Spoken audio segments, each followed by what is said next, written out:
Bonjour et bienvenue sur Comics Code pour un nouvel épisode d'une semaine en comics où je parle de ce que j'ai lu cette semaine et faute de temps encore une fois, j'ai pas lu grand chose, c'est pour ça que j'ai pas publié de nouvelles vidéos dans le courant de la semaine, mais j'ai quand même eu le temps de lire The Plot Holes de Sean Murphy qui est sorti il y a un peu plus d'un mois, fin octobre, chez Urban Comics. Sean Murphy, c'est quelqu'un qu'on commence à bien connaître. Si c'est pas le cas, pour le resituer, c'est un dessinateur et aussi un scénariste qui s'est vraiment fait connaître il y a pile poil 10 ans, en 2012, avec la mini-série Punk Rock Jesus, parue chez DC Vertigo et chez Urban Comics en France. Un récit très politique et très rock'n'roll, avec dans le rôle principal le clone du Christ. Et son œuvre la plus connue, c'est sans doute Batman White Knight et ses suites, qui se situent dans un univers où les rôles de Batman et du Joker sont inversés. Ça a été édité en France dans différents formats. Là, c'est l'édition noir et blanc. C'est aussi dispo dans la collection Urban Nomad à tout petit prix, 5,90 si je dis pas de conneries. Et Murphy a aussi notamment bossé avec Mark Millar sur Chrononauts, avec Rick Remender sur Tokyo Ghost et sur quelques autres mini-séries. Alors, pour The Plot Holes, Sean Murphy n'a pas démarché les éditeurs avec lesquels il bosse d'habitude, mais il a lancé un financement participatif en 2020 sur la plateforme américaine Indiegogo. Un financement qui a très bien fonctionné puisqu'il a récolté plus de 250 000 $. Vous pouvez donc à l'époque commander l'album en version softcover ou en version hardcover. Alors pour le hardcover, il fallait quand même débourser 50 $. Là, chez Urban Comics, on a grosso modo la même chose, mais à 17 €, donc quasiment 3 fois moins cher. On pouvait également à l'époque acheter une planche originale de l'album pour 500 $, ou même payer 400 $ pour apparaître dans la série, et avoir donc la joie de retrouver sa tronche dessinée par Sean Murphy. On va donc parler de l'édition française, parue dans la collection Indies chez Urban Comics. Avec une première remarque, c'est le choix de la couverture, qui est différent de la couverture originale. La couverture originale, c'était ça. Alors, Murphy a réalisé une couverture pour chacun des chapitres qui composent le récit, et ça donne des illustrations qui sont vraiment très très chouettes. Mais Urban Comics est allé chercher une illustration qui se trouve vers la fin du récit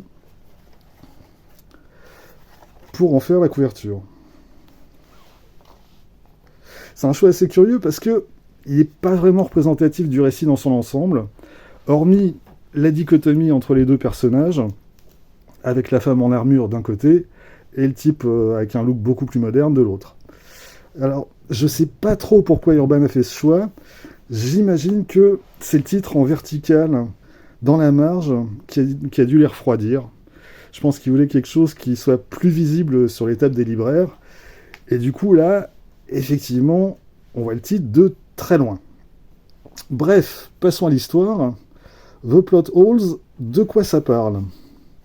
En gros, c'est des personnages de fiction qui rentrent dans d'autres fictions pour y corriger les erreurs.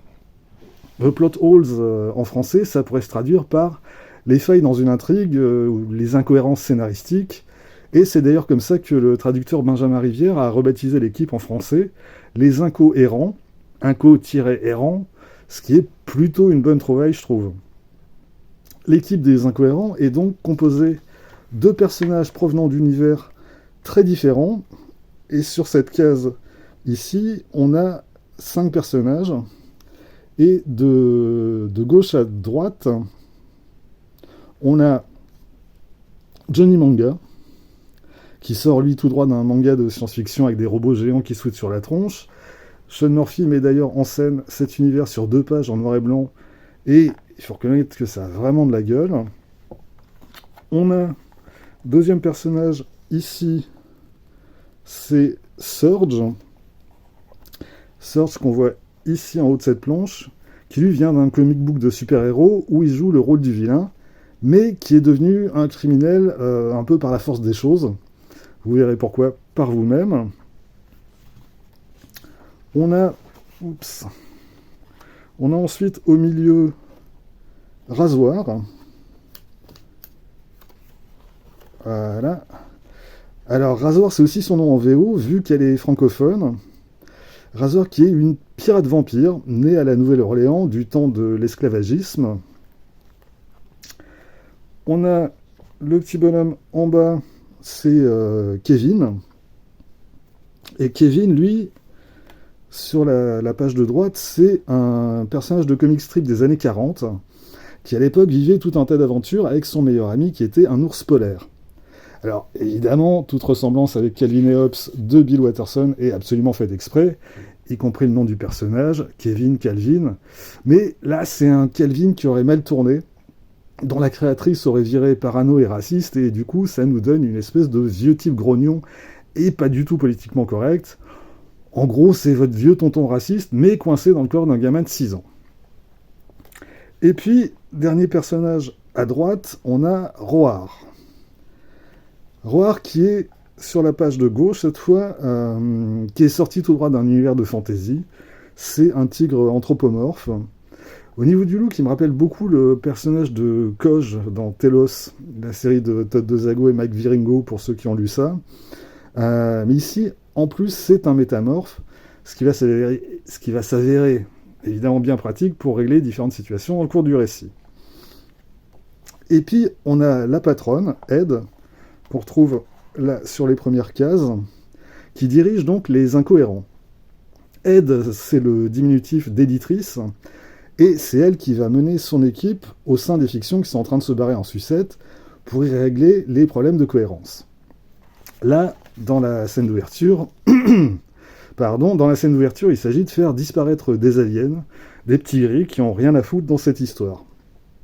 Et donc, c'est le genre de choses que l'éditeur, ou en l'occurrence l'éditrice, doit corriger si elle veut que le récit soit publié.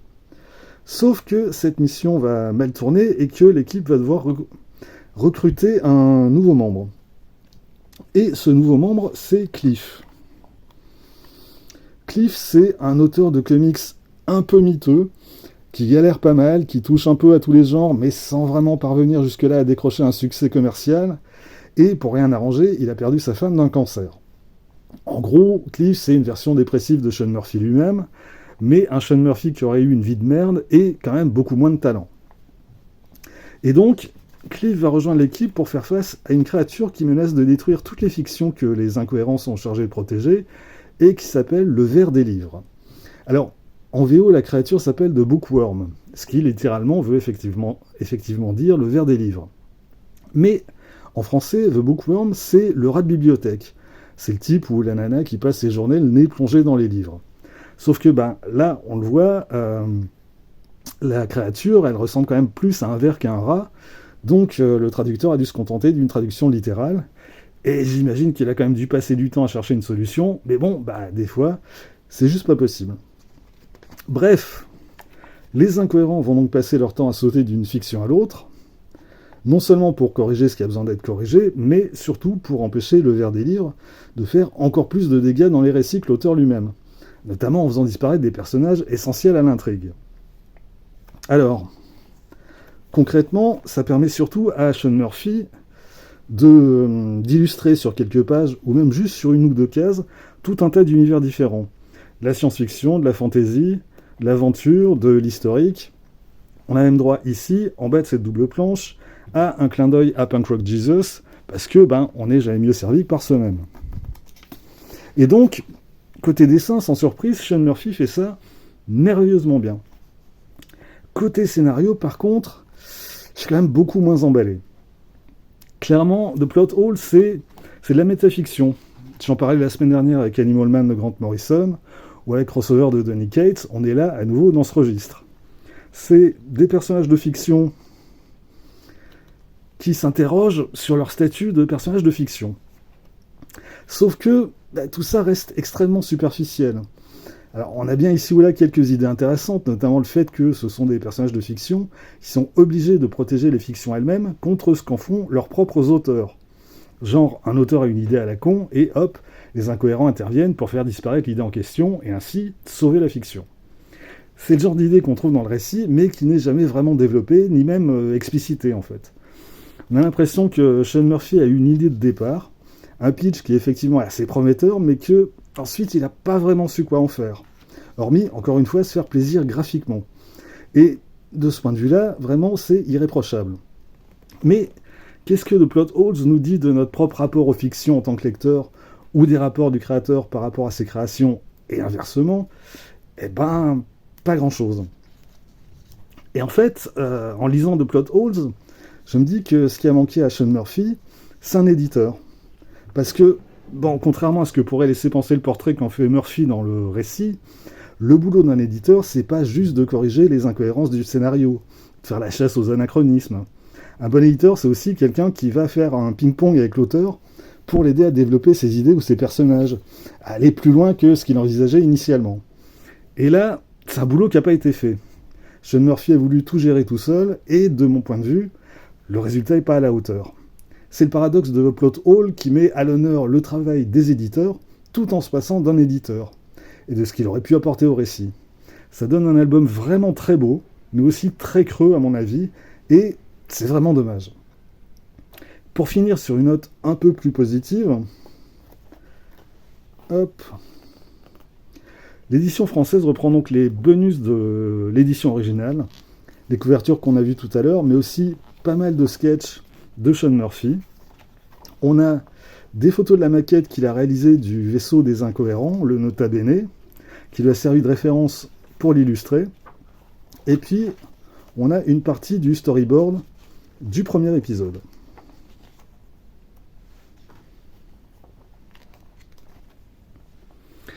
Voilà, c'est tout pour aujourd'hui. Je vous retrouve la semaine prochaine et comme je devrais avoir un peu plus de temps disponible, j'espère retrouver un rythme de publication plus régulier. D'ici là, vous pouvez vous abonner à cette chaîne, laisser un commentaire, partager cette vidéo sur les réseaux sociaux et surtout, lire des comics. Soyez sages et à bientôt.